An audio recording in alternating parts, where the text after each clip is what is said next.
இன்னையில இருந்து பண்ண ஆரம்பிங்க. 12 வருஷம் கழிச்சு பரமசிவன் காட்சி கொடுப்பாரு. இப்ப பண்ணுங்க. இப்ப அனுபூதி அடைய முடியும், பரமானுபூதி அடைய முடியும் அப்படின்ற வெறும் குட் நியூஸ் சொல்றதுக்காக மட்டும் நான் வரலைங்கயா.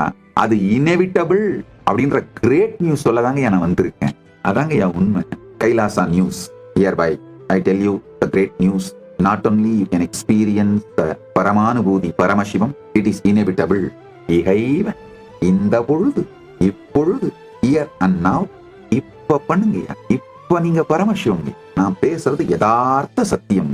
பாமரனுக்கு பரமானுபூதி கொடுக்கவே பேசிக் கொண்டிருக்கின்றேன். நான் இந்த சாராயம், மது, மாமிசம், போதைப் பொருட்களை பத்தி எல்லாம் ரொம்ப ரொம்ப ஸ்ட்ராங்கான வார்த்தைகளை உபயோகம் பண்ணி கண்டம் பண்றதுனால நிறைய அன்பர்கள், நிறைய பார்வையாளர்கள் கமெண்ட் போடுறீங்க.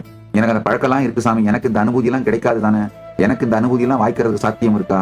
ஐயா நல்லா புரிஞ்சுக்கோங்க, நான் இந்த பழமையான ஓல்டு டைப்பான ஆளுங்க. அதனால திட்டுறேன். இந்த வீட்டுல உட்காந்துருக்கிற தாத்தா பாட்டி எப்ப பார்த்தாலும் ஏதாவது சொல்லிட்டே இருப்பாங்க இல்லையா, அந்த மாதிரி டைப்புங்க நான். அதனால அது வேற விடுங்க. ஒரு மது பழக்கம், போதை பழக்கம் இவைகளால உடல் நலம் கெடும், மனநலம் கெடும்ன்றது உண்மை.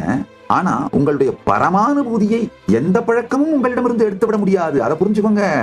இன்னொன்னு, நான் கொஞ்சம் இந்த மாதிரி பழைய டைப், அந்த காலத்து டைப். நான் அது அந்த காலத்து டைப்பான குருமார்களால வளர்க்கப்பட்டவங்கயா. அதனால அப்படிதான் சிலதெல்லாம் திட்டுவேன். கண்டுக்காம விட்டுருங்க, பரவாயில்ல, போயிட்டு போறேன்.